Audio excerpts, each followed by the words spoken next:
national government's budget than even the world empire, the Iron Triangle. And it just means where you have the arms manufacturers, the Congress, and the media. And all they do is they just hype it all up. They gotta sell their dish soap. And the more eyeballs on the TV, the better. And when there's a big controversy, that's when they're making money. And they absolutely do increase their ad rates. And so they always have a huge interest in not just hyping up what's going on in the moment, but in helping to make sure that there's a violent conflict to cover for the next quarter. Hell yeah.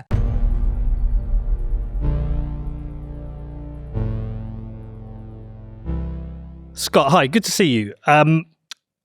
I think it's similar in the US to it is here. People are struggling financially, and we're at a time when our governments are giving us unprecedented levels of debt. Yet they seem to be able to find billions of dollars for another war in the Middle East. Is the struggle of the working man, the financial struggle of the working man, just a hidden tax to fund wars? Yeah, to a great degree. I mean, there's a pretty viral clip of Trump from yesterday. I hate to invoke this clip. I'll beg your forgiveness and patience as I clarify. He's saying, we don't have money for daycare and all this Medicare and Medicaid. We're a big country. We've got wars to fight. Now, of course, I'm no socialist, and I can't imagine any rational person in the world wanting the national government of the United States of America to take over the role of providing daycare for people who are too young to be even in kindergarten yet. Like, no, this is insane what we're doing, the path that we're on. But whatever, the point being is he's saying we have to spend this money overseas on these other missions that have nothing to do with the interests of the American people. And so therefore we can't spend this money on the American people. Another way, like that's a very kind of Democrat way of phrasing it. Someone on the right would say like, hey, how about just stop taxing us and let us keep our money and invest it in our own lives? Anyone who leans right would say that instead of, oh, government, please give us better schools and more daycare and more government health care. We don't want that. We want to keep that money. But then, it's baked into your question, of course. The cost of living is up because of monetary inflation and therefore massive price inflation that has just destroyed the price of living for people, the quality of life for people, because, especially the lower you are on the wage earning ladder, the later you are to ever get a cost of living increase to keep up with the price of with the rate of inflation. So, never mind the exact number of the CPI, because that's all rewritten to downplay everybody's real increased costs anyway. But just take whatever you think the real inflation rate, has been and is and whatever. The real wages of people who work on an hourly wage or even, moderately based salary type income, those wages go up last. After all the other prices adjust, it's the wages that go up last. And then what happens? If you watch TV, they go, yeah, what's happening is all this upward pressure on wages is causing inflation.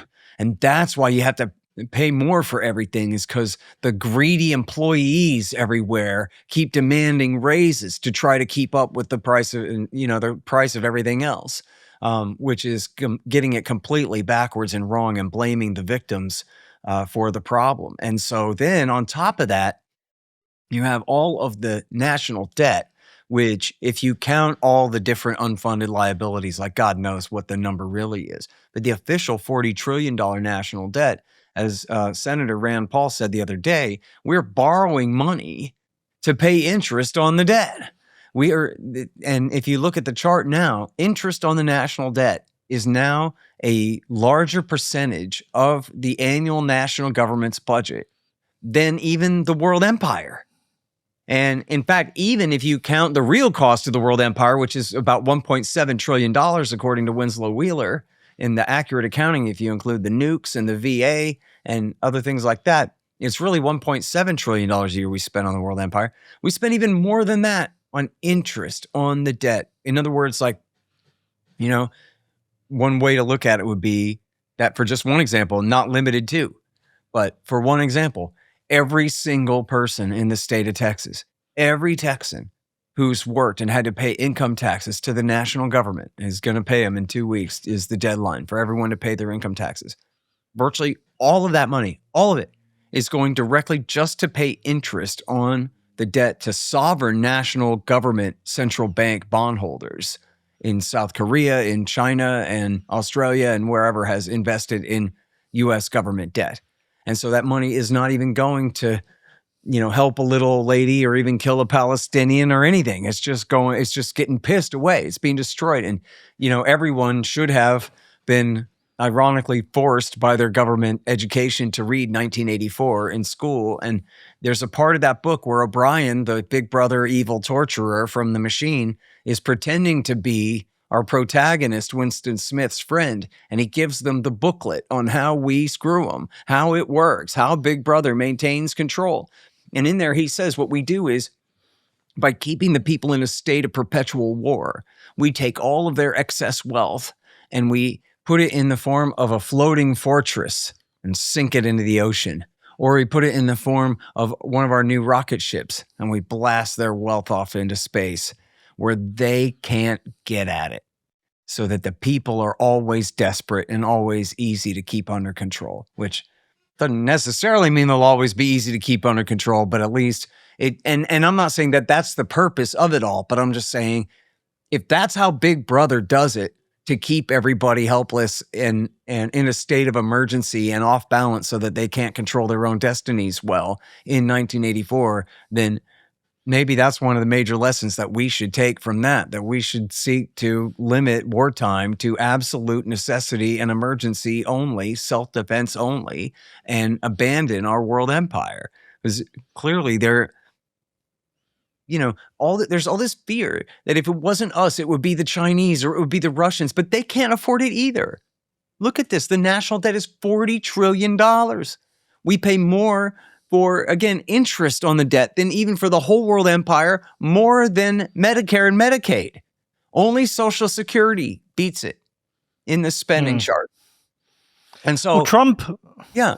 So it's suicide. So in other words, there's no point in even fearing that China would replace our world empire, because Chairman Xi, he might be the meanest son of a bitch since Mao, but that doesn't mean he wants to blow his own brains out. That doesn't mean that he's looking at George Bush and Barack Obama and Joe Biden and Donald Trump and saying, yeah, that's what I want to do to China, is run it full speed straight into the rocks.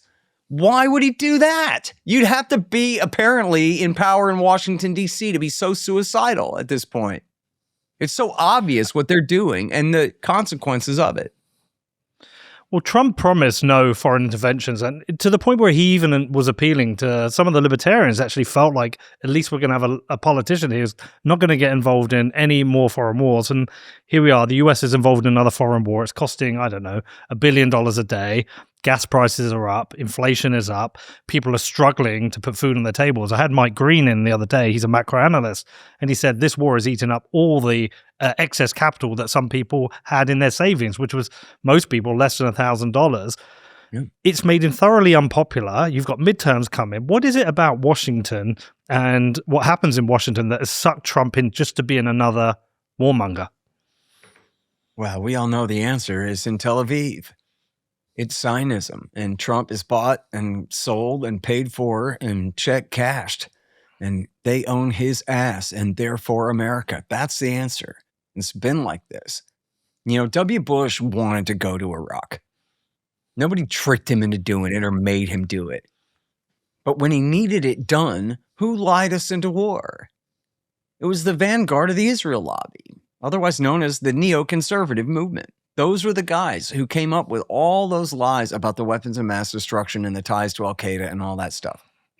The CIA, they lied some about the chemical weapons, and they even tortured accusations of cooperation with Al-Qaeda out of a couple of schmucks. But really, the volume of propaganda that got the American people into that war came from the neocons. And on top of that, it was the likes of David Wormser and Paul Wolfowitz and other of the leaders of the neocon movement at that time inside the government who assured W. Bush that you're smart. this is right. This is going to work out great. This is absolutely in America's broad strategic interest. And so don't listen to the naysayers, boss. You sure do know exactly what you're doing. But they were representing the interests of Benjamin Netanyahu. And if you asked them at the time, they'd have admitted it, but not in those exact words, but they would just say, and some of them still do, that there's just no difference between America's interest and Israel's interest. They would act as though Israel's America's 51st state, just further away from here, but that everything that they do and everything that they have in mind is in our best interest, of course, or it wouldn't even be happening. It's supposed to be beyond question. And you hate Jews if you even wonder whether their interests and ours have, as they put it, any daylight whatsoever between them. Joe Biden would say for decades in a row, no daylight, which oftentimes meant whatever Israel wants is the policy that America has to follow. And, you know, man, I'm sure you can remember times where this has occurred to you as well, right? Where you hear people with real power and influence, not just like the most idiotic figurehead in Congress or whatever, but like people who you know have real juice. And you hear them talk about this stuff and you can tell that they don't know what in the hell they're talking about. They have no idea. Oh, Islamic extremism. That's what they say when they don't know who or what or where the people are that they are describing. You know, I remember this journalist, I'm pretty sure it was the same journalist, asked these questions of the head of the FBI counterterrorism division in the United States. And then also, I can't remember the guy's name. I think I even have these sound bites somewhere.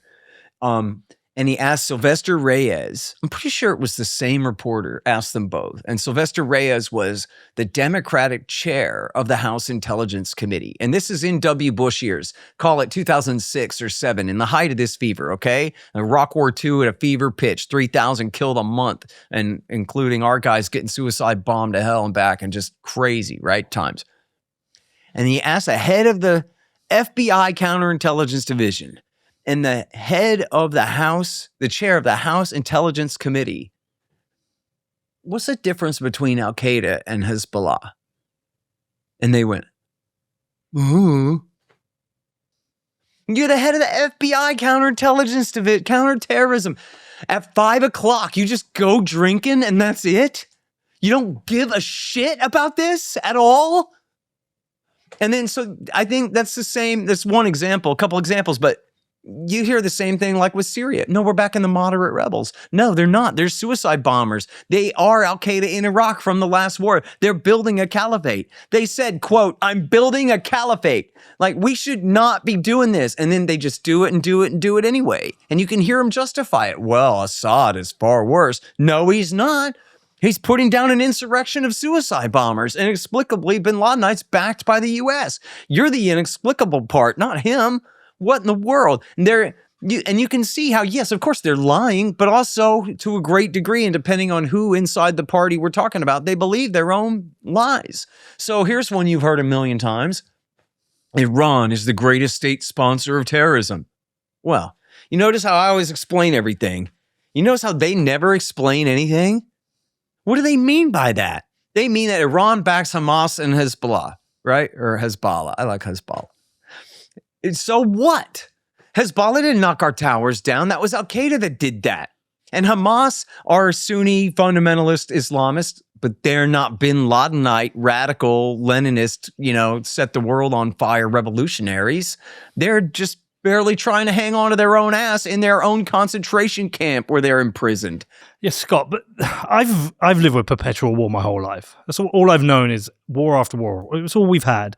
And I just think of all the people now who are struggling. It cost me £130 to fill up my car the other day. It was £100 a year ago. I know other people are struggling. And I think if people really understood the cost we pay for war, we would never vote for it. We'd riot. We'd kick these people out. You've done the work. You've done the research. For anyone listening, can you explain what this revolving door of politics, how it works, where the senators end up leaving, getting the board seats and the $1 million board seats? Explain how that whole system works. It's funny. When I was a boy, there was this concept called a conflict of interest.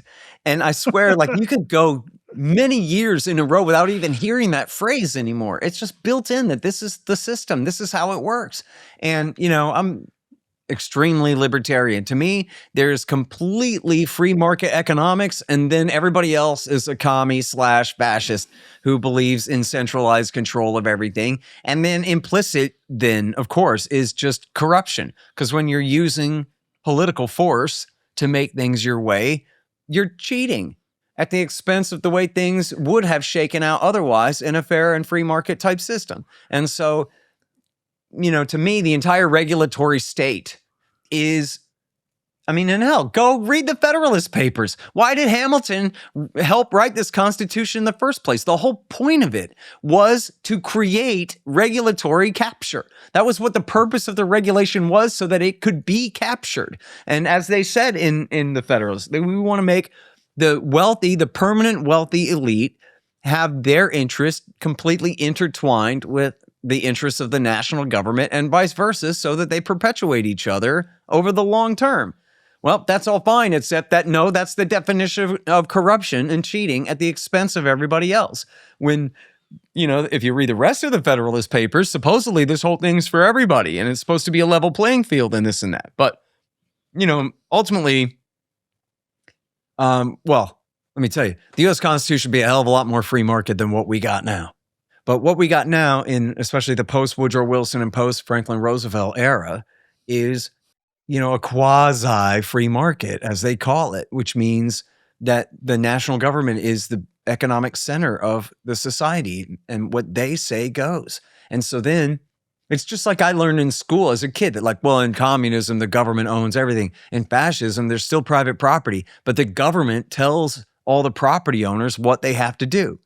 And then, of course, if you're once you get into 7th grade, then they go, yeah, which is how big business wants it, because they control the government telling them what to do. And that's the way it really is. You know what I mean? But then that's the same as us, just not with a single dear leader. It's the regime itself. It's not every single point on the dictionary definition of fascism, but as Robert Higgs says, it's a participatory fascism, right? It's a quasi-free market, a mixed economy. And it's completely corrupt. So then in practice, how that works, I really like, there's this great article by a guy named Richard Cummings called Lockheed Stock and Two Smoking Barrels. And it was about how all the neocons who were tied at the hip to the Likud and helped lie us into war with Iraq, they were also tied at the hip to Lockheed, which sort of rhymes with Likud. I bet a rapper could make a thing out of that. But anyway, so Lockheed invested in these Likudniks and their think tanks, right? And, they saw the interest in that. And in that article, Richard Cummings, I don't know if he coined this phrase or not, but I like where he dismisses the revolving door. He calls it the iron triangle. And it just means where you have the arms manufacturers, the Congress, and the media.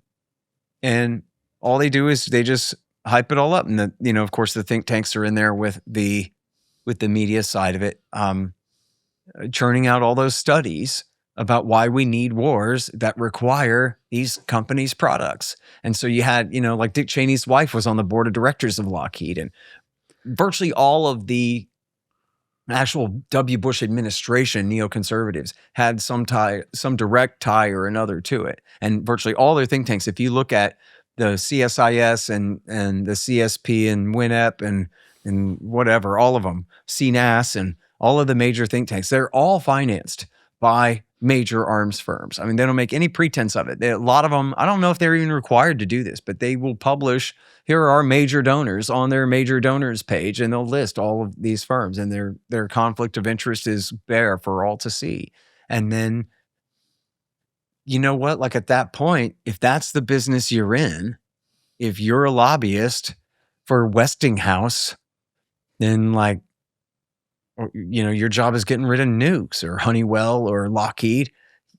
Senator, let me put a new nuke in your driveway this afternoon. What color do you want it to be? We've got to get rid of these things. It's no different than any other salesman who's got to get rid of some inventory. What do I got to do to get you to get this stuff off of my hands? And then when you have companies, especially like Lockheed, who they have no private vendor customers whatsoever. Their only customer is Uncle Sam. He's completely captured by them. So then literally, the US government spends hundreds of billions of dollars a year on Lockheed products. So they have to only recycle the barest percentage of that back into the system in order to get what they want, right? To bribe the Well, hold on. think Is that tanks, what made? bribe the senators. And a senator can be bribed for a steak dinner, right? A congressman for 2 bits, right? It's nothing. Is that what To made? do what you want. Yeah. Is that what makes the Ukraine war useful then? That they could recycle out some of their old shitty military hardware and then invest in new hardware? Yes, I'm afraid so. And in fact, I mean, in a stupid way, like I get it. I'm not, don't Yeah. get me wrong, but like Ukraine is kind of my fault, man. I wrote a book. It's just a little, but I wrote a book called Fool's Errand: Time to End the War in Afghanistan.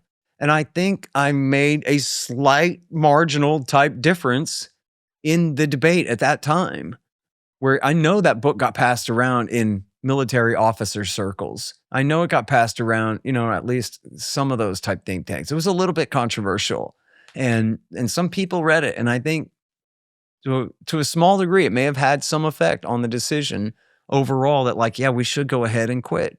And then, but I was afraid, and I even wrote about it in the book.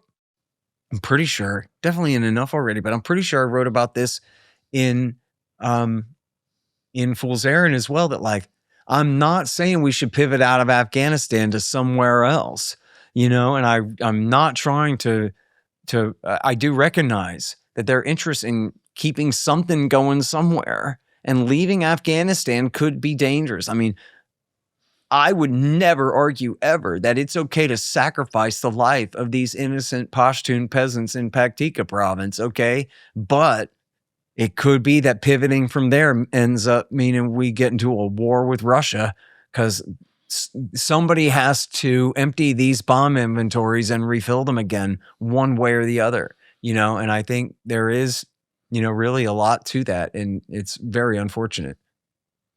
So hold on. So Ukraine is essentially a garage sale of old military hardware. Well, look, I mean, essentially, I don't know, but that's part of it. Yes. Yes. Because we keep hearing about this. We're not just sending them money; we're sending them our old military hardware. But obviously, the old hardware goes, new stock needs to be replenished. That's right. Look, it's a racket, man. It's a racket. Now, here's the thing about it too is, I don't want to be like too reductively materialistic about this or whatever too, because the reality also is that Yankee Puritan busybody types are never happy leaving people alone.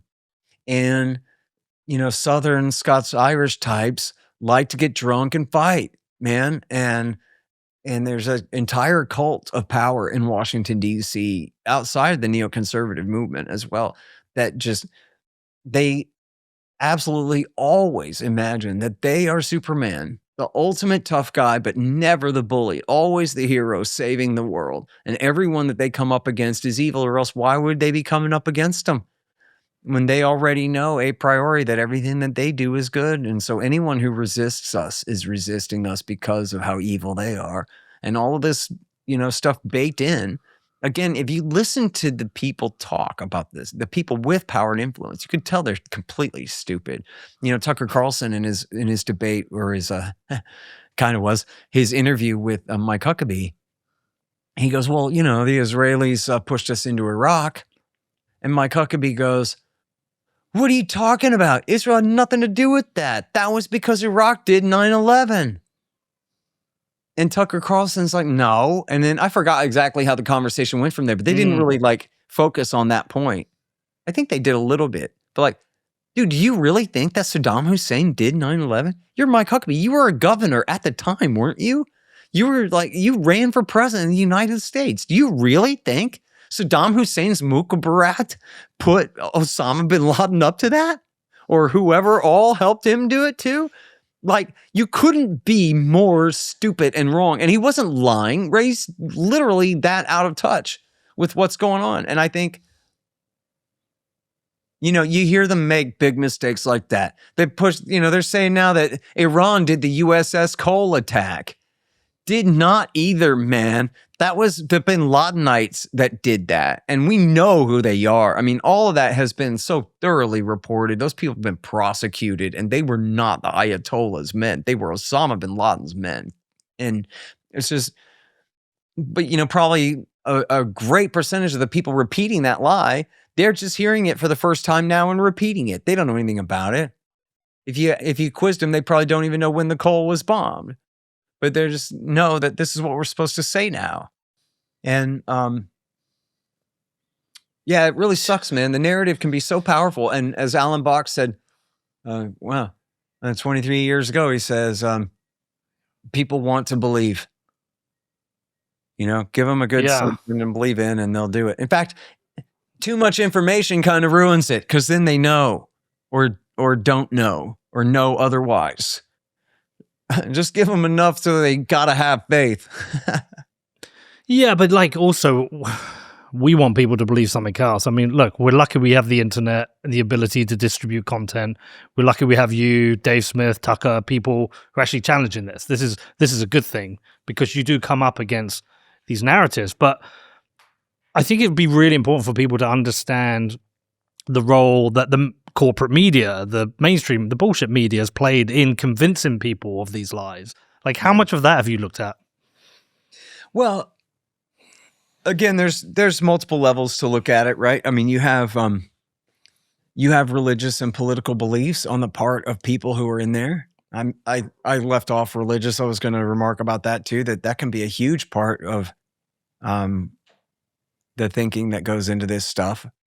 And I think, look, in American media, it's pretty hard to watch cable TV news without hearing, literally just Jewish Zionists, one after the other are the hosts of all of the shows, and just basically have a pretty narrow consensus about, what's right and even what the right questions are about any of these things. There's very little, and they're certainly not all Jewish, but they're almost all Zionists, or at least don't know anything about it and can't do much more than, go along for the ride or whatever.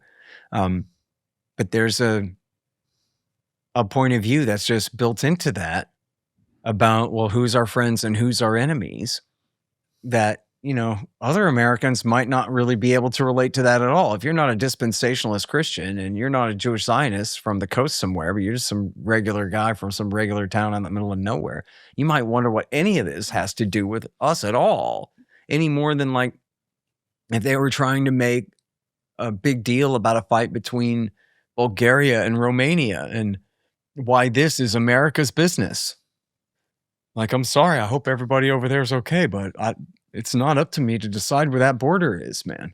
And I'm certainly not willing to go to war about it. I'm certainly not willing to give $4 billion a year to Bulgaria to lord it over the Romanians and beat the crap out of them all the time, or vice versa. We should not be doing this stuff. And so for people who don't already have a vested interest, you might really wonder why. And then you turn on TV and,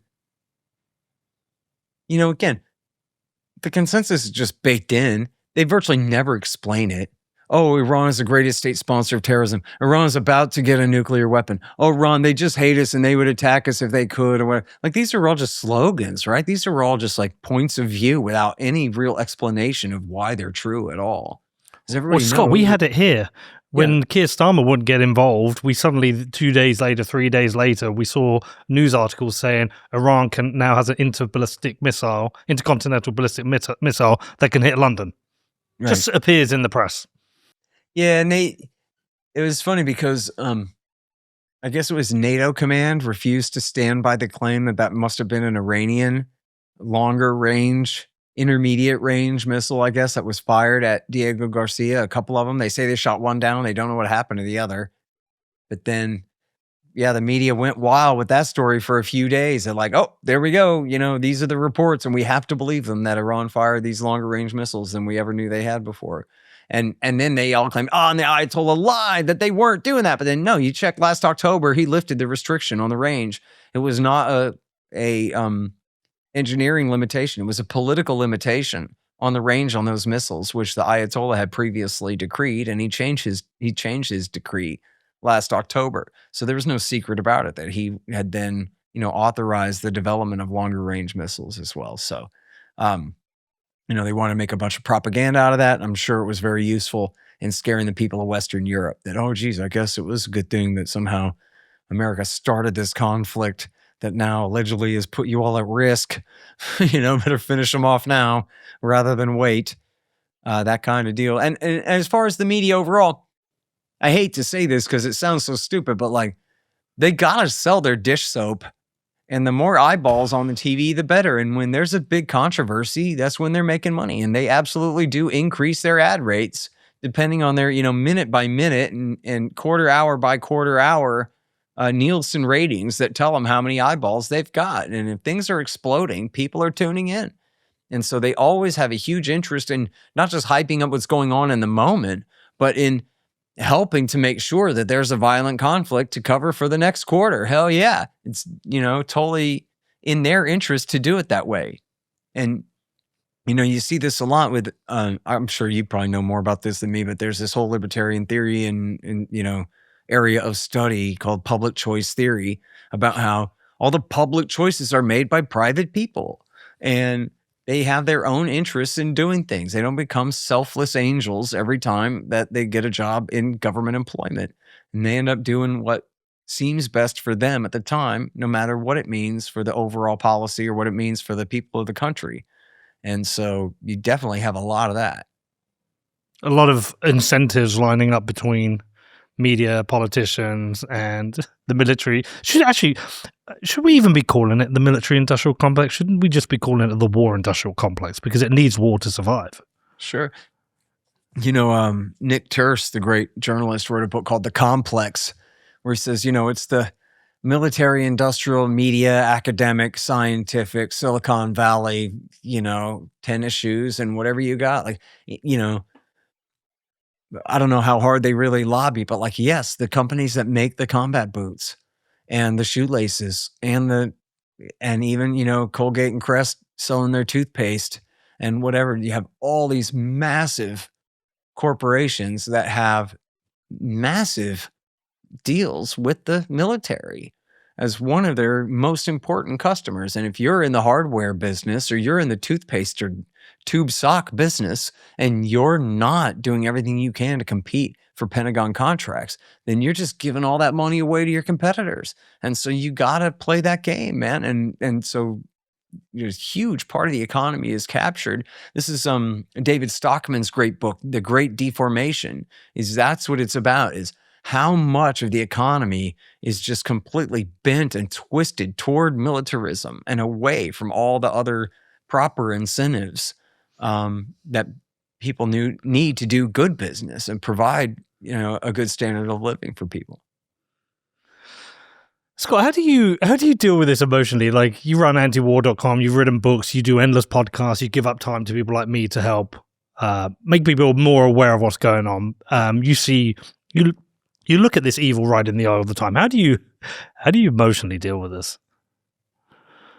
I mean, I don't really have feelings, dude. I mean, I hate these people, I guess.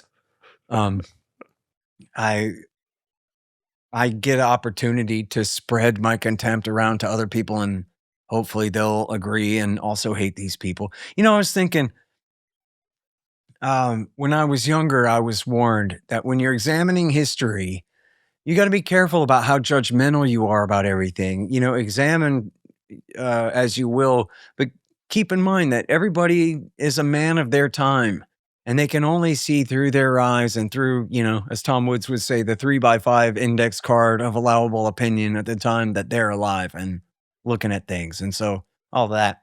But only more recently, it's occurred to me that applies to me too, that I'm a man of my time, right? Like I very much was a kid and a young man in the 80s and 90s and into the early 2000s, I guess I turned 30 in 2006 for what that's worth, right?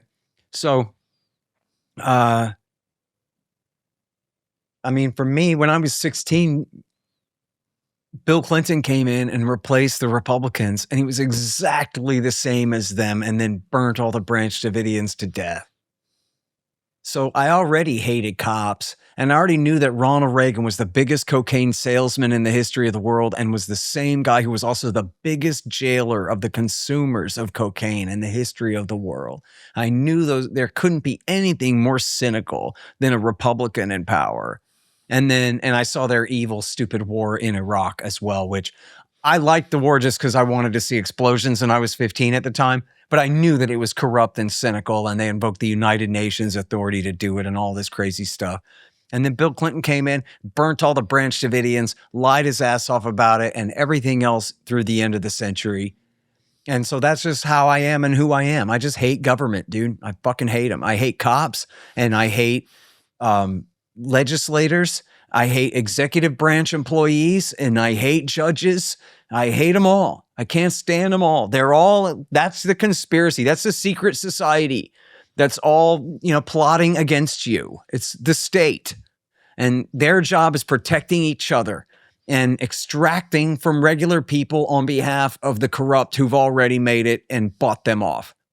There's your revolving door, your iron triangle. It's a quasi free market. So every part of it that's regulated is touched by the corruption and the power of the state. So I just want to see him rolled all the way back as much as absolutely possible. And I'll be damned if I'm going to believe in some idiot crusade to go invade some other country and kill people into compliance with the goals of the American empire and its alleged client, Israel, which seems to be in the driver's seat so much of the time anyway.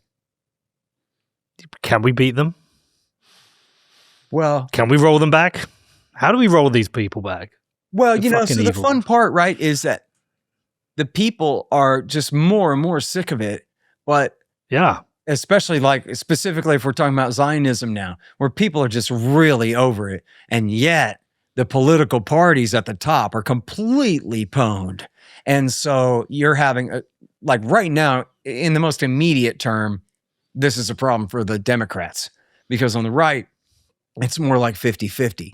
On the Democrat side, it's literally like the owners and controllers of the party versus the entire voting population of the party. I mean, from the center-left shit libs all the way to every kind of leftist. They are all just virtually all unanimously against Israel now. And on the right, it's much more than ever before. It's like half. And with extremely prominent commentators like Tucker Carlson, not just taking a principled stand against Israel, but also being right about everything as he does so and being proved so in real time over and over again. As Colonel McGregor says, that time wins more arguments than reason. It's still important to make the reasonable case so that people remember later when the times run out on their lie that that one guy was right after all. And so who could believe him again? And after all, it sucks because yes, they got us into the war. But like Dave Smith said, we already won the argument. They just launched the war anyway. But the argument belongs to us. We all know they were not making nuclear weapons. Don't lie. I can debunk all that. Give me a moment. I'll give you all the details. They support Hamas and Hezbollah. That doesn't mean they support Al-Qaeda, and Hezbollah kills Al-Qaeda. So I don't want to hear a bunch of that crap. And whatever, right? Go ahead and try to throw these slow balls right over the plate at us, and we'll all knock them right out of the park. And so then overall it leads to the societal dissonance, right, between the will of the people and the will of the regime captured by this foreign country. And in such a way that is so blatant, and in such a way where their only excuse is you hate Jews, and they can't come up with a better argument than that. And you're anti-Semitic. Yeah, and the thing is, there's a couple things about that, I guess. And I only really thought very hard about this, or hard enough about this for this really to occur to me only recently. Because, when people say that against me, I'm just like, F you, right? I don't like being aggressively misunderstood. You know what I mean? Give me a break with this crap. You're just trying to throw a hurdle in front of me when I'm making a point, trying to bring up something like that. You know what I mean? But then here's the thing. Because I'm defensive about it, I wasn't being thoughtful enough about it. So then I think I was probably flying around on an airplane or some mindless, stupid thing where I couldn't do anything. And so I was a prisoner of my own brain for a minute. And somewhere in there explained to me that hey, guess what? You know what? People really believe that. So there are a lot of people who are falsely accusing you of that. and falsely accusing everybody of that. But you have to remember, they were raised to believe. Hell, I was. Everyone was. I went to government school in Texas. And maybe you just hear this on TV all the time, or I don't know exactly like who coined this, but it's like one of these really huge, important Israeli cliches, isn't it? The Zionist cliche. If you hear someone criticize Israel, it's really just because they hate Jews. And this is a way that they can get away with hating Jews, but also get away with it instead of getting in trouble. And the thing is about it, right, is that's a stupid lie. But no, the thing about it is that people believe that. And people really internalize that lie. And then they hear you criticize Israel and they go, oh my God, I can't believe how much that guy hates Jews. And then they hear people criticizing Israel all around them and they go, oh my God, I'm living like in a Nazi society where people are so anti-Semitic. I can't believe it. And even though you and I are scoffing and saying that's absurd, none of us said anything against Jews. We're talking about the government of Israel and the things that it did on our dime, et cetera, in particular.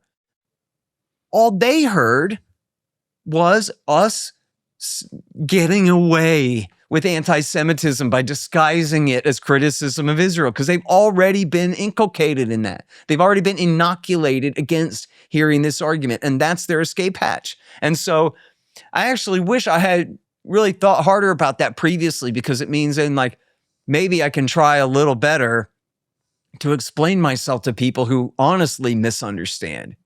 Because like, wouldn't that suck, dude? What if you were Jewish and you were taught your whole life and you really believed, you just believed, you had never seen any real reason to believe otherwise, you don't think, and you really believe that the only time anyone was criticizing Israel, what they're really saying is they hate you and they want to kill you and whatever. And then you go online, you go outside, and people are really pissed off about this stuff. And that's the only lens that which you can interpret it. You might be really afraid and you might be really angry. You know, you see somebody like Mark Levin go, Nazi, Nazi, Nazi. He called me a Nazi last week. You're a Nazi, you're a Nazi, you're a Nazi. Look, he really believes that. He's not just trying to like hurt my reputation or other people's reputations. He is surrounded. He sees people criticizing Israel and he goes, oh my God, I'm surrounded by National Socialists who want to exterminate me. Even though nobody said that. That's the only way that he can understand what he's seeing. Does that make sense? Yeah, it does. Well, I mean, I thought Tucker said it beautifully when I'll get the wording wrong, but he said something along the lines. He said, look, I don't hate Jews and I'm not anti-Semitic and I don't hate Palestinians. I'm a Christian. I love everybody. I love every man. I just don't want death and war. This show is brought to you by my lead sponsor, Iron, the AI cloud for the next big thing. Iron builds and operates next-generation data centers and delivers cutting-edge GPU infrastructure, all powered by renewable energy. Now, if you need access to scalable GPU clusters or are simply curious about who is powering the future of AI, check out iron.com to learn more, which is IREN.com. Look, if you believe the hype that Israel is in this existential fight for its survival against genocidal Shiite nuclear-armed lunatics, and you're saying, hey, give peace a chance, when you know good and well the Ayatollah is going to kill them all if we do give peace a chance, then you see what I mean? You get to skip ahead in your argument, make a bunch of assumptions on your side of the case and say, well, obviously, Tucker just wants the worst thing to happen to the biggest collection of Jews you can find anywhere, east of New York City. And so it's just, it's a bunch of built-in assumptions of what must be behind. And by the way, this is not unique to Zionists, right? It seems like everywhere you go, you argue with anybody about anything, and no one is willing to listen to any other, certainly anyone they disagree with, for saying what they're saying in good faith, but just being stupid and blockheaded and wrong. It's always has to be that you're trying to lie and trick and manipulate and deceive me because what your interest must be, right? So like full deconstructionism of everything. So like, for example, I'm a libertarian and I'm always railing against Israel because I'm still carrying a grudge from Iraq War II and other things that I'm pissed off about. So, but then if you're a leftist and you're also good on Israel-Palestine, and you hear evil right-wing capitalists like me being good on it, you go, aha, see what's happening here is these upper middle class white guys are trying to steal our issue, and they're trying to give us some watered down two-state solution, and the thing, and like they can only see like some kind of cynical motivation behind it. Maybe that's not the best example, but like, especially, you know, if you're a capitalist, then the presumption is that you are on the side of evil and war and exploitation and oppression to anyone on the left side. You know what I mean? And it's almost impossible for them to take you as being sincere at all. And then the same thing on the right too. You know, I posted a thing. Oh no, this goes the other way. But it's a great example. I posted a thing attacking Jack Kennedy because there's a speech that Jack Kennedy gave in April of 1961. It's called The President and the Press. And you can go read the whole thing. And the whole thing is about how, listen up, you newspaper publishers and reporters assembled here before me today at the press club. Let me tell you something. Shut your damn mouths. I require secrecy because we're in a Cold War with the Soviet communists, and I can't have you blabbing all my damn secrets. Capiche? Don't make me enforce this. That's what the speech is about. Okay? But then he says in the speech, we're up against an evil, ruthless conspiracy. He's talking about the Kremlin. He's talking about the USSR. He's not saying the skull and bones Zionist Freemason, you know, Rosicrucian thing. No. He's talking about the Soviet Union. The evil conspiracy against us is the Soviet communists, which is why, even though he says, in America, we don't like secret societies, and we don't like secrecy overall, I still demand your secrecy today. So people take the part about we don't like secret societies and the part about we're up against a conspiracy, and they go, aha, Jack Kennedy was a secret member of the John Birch Society. Wait, that can't be right. Do I know anything about the history of the 1960s or don't I? But anyway, the John Birchers had wanted for treason posters of Jack Kennedy all over Dallas. That's why people thought right-wingers had killed him. They hate him. They thought he was a one-world communist. He was not a secret Bircher. And anyway, whenever people say, oh, Jack Kennedy was a hero, because here's two quotes of this speech completely 180 degrees out of context, I like to pick on them and say, that's not what's going on in this. And here's the link to the whole speech. Read it yourself and see what's happening. And then one of the first responses was about, I forgot what language they used, but that I clearly am a Donald Trump supporter. And if I think, this is what it was. If I think that I can somehow save Donald Trump's reputation by trashing Jack Kennedy this way, well, then I got another thing coming. But I didn't say anything about Trump.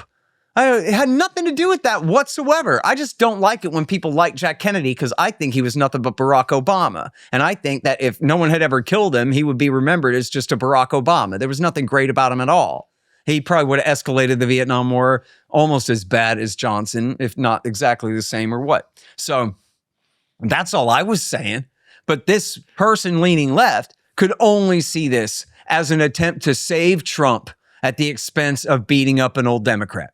And then anyway, whatever. That was a bad example for the other side. But it's the same thing with right-wingers too. You say any kind of thing. A cop just outright murders a guy. And they go, oh, when you love poor black left-wing criminal welfare dependents and whatever it is against the heroic white cop protecting society. And it's like, yeah, no, like this is clearly an unfair shoot here, man. You can't just give them all. Oh, he was reaching for his waistband. I saw one yesterday. The guy clearly has a phone in his hand. He's in his car. He has a phone in his hand. And they go, drop it. And then they kill him. But yeah, no, but you're a communist. And I bet you love the CCP and you want, Xi Jinping to conquer America if you think it was wrong for a cop to kill a guy. And now I know that that's what you're really about, is you're trying to destroy society to make us susceptible to the communist enemy. And where people they just assume whatever they want. They believe whatever they want. And it really sucks because it's supposed to be that kooks are only a marginal part of the society, but everybody else can have decent conversations without them. But then no, everybody's a kook. Everybody is just, I've had people who, I'm sure you're probably familiar with this. At antiwar.com, we accept Bitcoin Cash. Like there was a few guys. Oh, we're done. Interview's over. Oh yeah, No, I'm joking.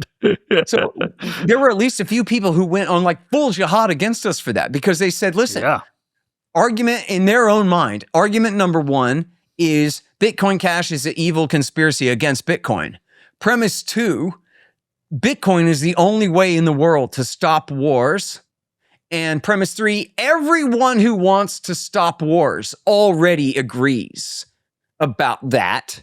And so if anyone who claims they want to stop wars does anything that looks like it might interfere with the good health of Bitcoin, then you are evil and you are on the side of the war party. And I see what you're doing. You're trying to cause more wars just so that you can have your little nonprofit antiwar.com so you have wars to oppose. And that's why you're trying to sabotage our Bitcoin by accepting Bitcoin Cash with your broke ass, just trying to keep the lights on. When Bitcoin Cash is worth like $1.75 or whatever the fuck. But no, dude, yes, that's right. It's all a big conspiracy to keep the war machine going, just so that we don't have to get real jobs over at antiwar.com. You got me, man. You got me. And then, but so like when you live in a world where everybody is that far up their own ass, like what are you going to do, dude? I don't know. Yeah, but Scott, we have it here, man. Like even if I try and talk about free market capitalism, I try and talk about getting rid of the central bank. If I just talk about trying to make government smaller and stop debasing our currency, I'm a right-wing fascist. Oh, yeah. I'm a right-wing fascist. What are you going to do? I'm a far-right fascist. Yeah.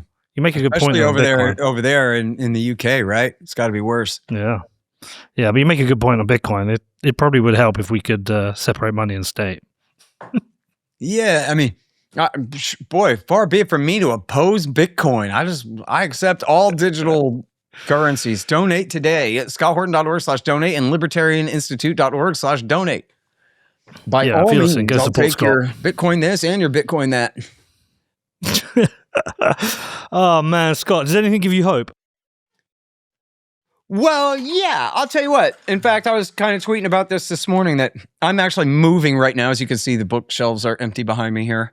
I'm in the slow motion process of trying to move from one house to the other here. And I recognize that it's fine. The world's going on without me just fine. And Twitter and YouTube are absolutely full to the eyeballs with great anti-war people making incredible anti-war points all day long, right? Like you got Max Blumenthal here, you got Sagar Enjeti there, and you got everybody in between. And like, who needs Scott Horton, dude? Y'all go ahead. You got Dave DeCamp and Kyle Anzalone from antiwar.com holding it down. All our great writers at the Institute.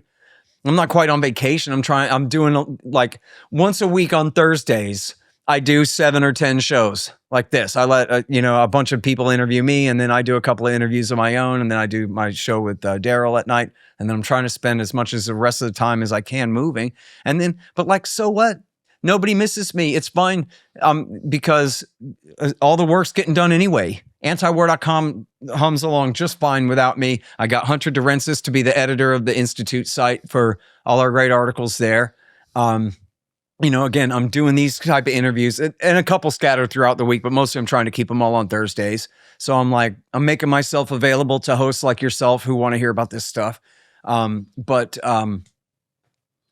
the hope, man. So the hope is nice to see that I'm superfluous. It would be, it was a much worse world when my voice was much more unique.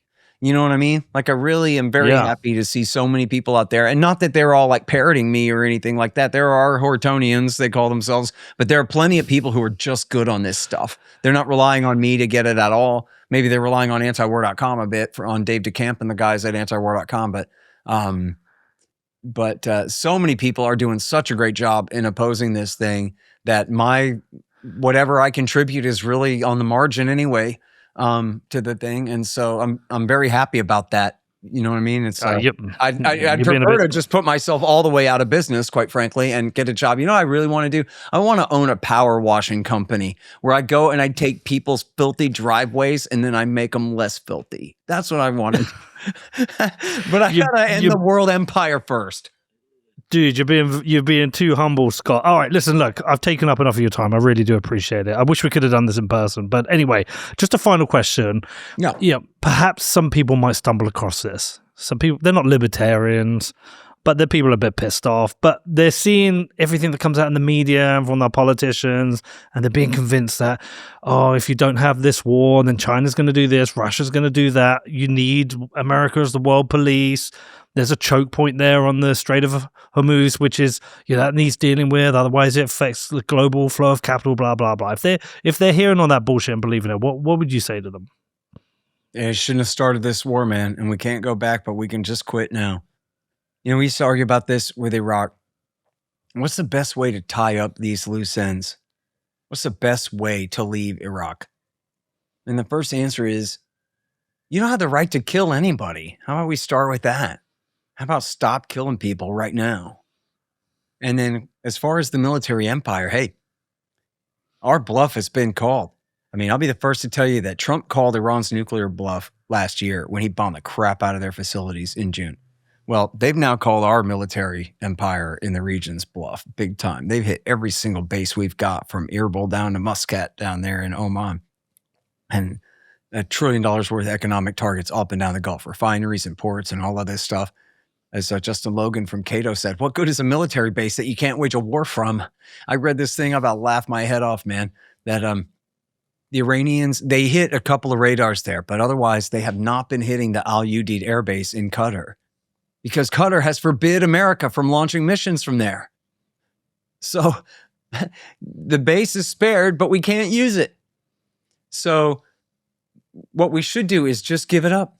All that oil will be for sale anyway. America doesn't need to be the dominant force in the region. There's no reason to think that Iran is now going to essentially like do a coup and consolidate a regime in Baghdad and make Baghdad like a part of the Persian Empire. No, they just have allies there. They're not going to invade Iraq and conquer and occupy Iraqi Shiistan. They don't need to do that. They're not going to march on Riyadh and then claim like a monopoly on Middle Eastern oil supplies and all that.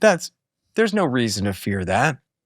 And they now have much more control over the Strait of Hormuz than before. But that's a direct consequence of the war. And there's nothing that we can do to reverse that, short of dropping H-bombs on them. So, this is why we're in what Robert Pape calls the escalation trap, where they keep hitting them harder and harder and it keeps not working. So they just keep hitting them harder and harder. But it just keeps not working. So the thing is to just quit. It's a stupid mistake to make in the first place. And, I didn't go to college. I don't know all this like fancy textbook stuff, but I know Gareth Porter wrote a book called The Perils of Dominance about Vietnam. And the premise of the book is basically that America at the time, in the early 1960s, they knew how much more powerful they were compared to the Soviet Union. Where, the Americans had at that time hundreds of deliverable ICBM H-bombs, and the Russians had 4, and they were atom bombs. They weren't even H-bombs, I think. And it was like, we could take out all 4 of theirs with one nuke because they were being held that close together at the time, right? So they were just so overmatched, and they knew it, and we knew it, and they knew we knew that they knew we knew it, and all of that. They were just pwned. So then the idea was, no one can mess with us. We can do whatever we want. Because even the USSR is actually only as powerful as Italy or something at the end of the day. And so screw them. And of course, if the Soviet Union is no match for us, then Ho Chi Minh is barely a mouse. And he sure as hell can't tell us no. And are you saying our big green machine is anything less than an unstoppable force of goodness? That anyone in the world, especially some third world peasants, could stand in the way of our delivering their evil or whatever thing? And so they just jump headfirst into the big muddy, right? They got themselves in this absolute idiot war that, no, they could not possibly win, again, without dropping H-bombs on them.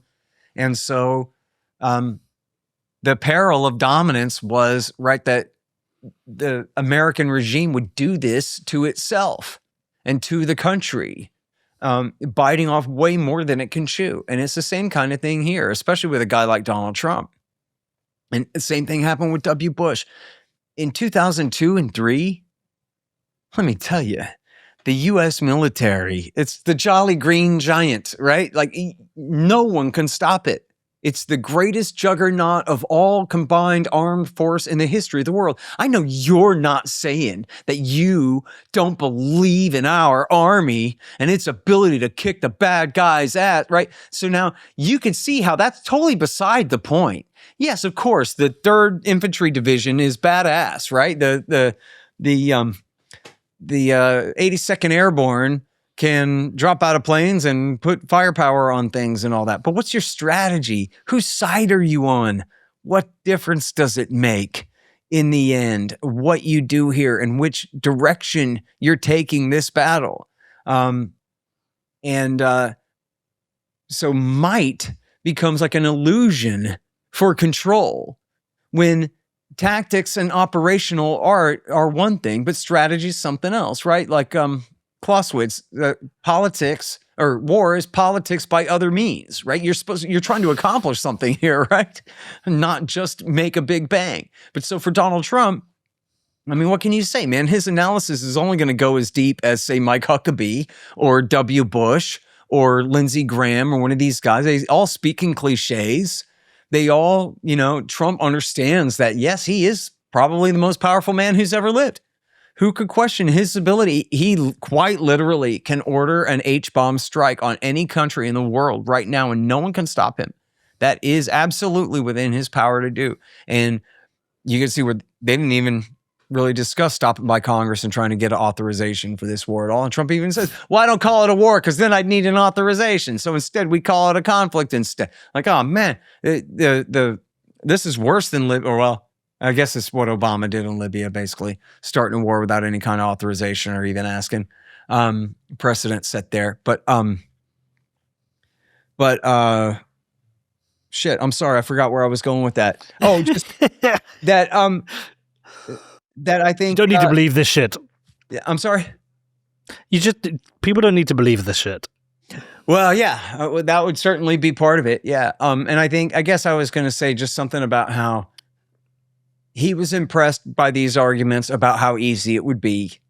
He believed in his strength and the army's strength, and he mistook that for the ability to remake the world the way we want it to be. And, this is why this was such a big criticism of the neoconservatives of the W. Bush era, is because, Richard Pearl and David Frum wrote a book called An End to Evil. And this is what W. Bush would say too. We're on a crusade to end tyranny in our world. In other words, like, we are forcefully integrating all 195 nation states into our union.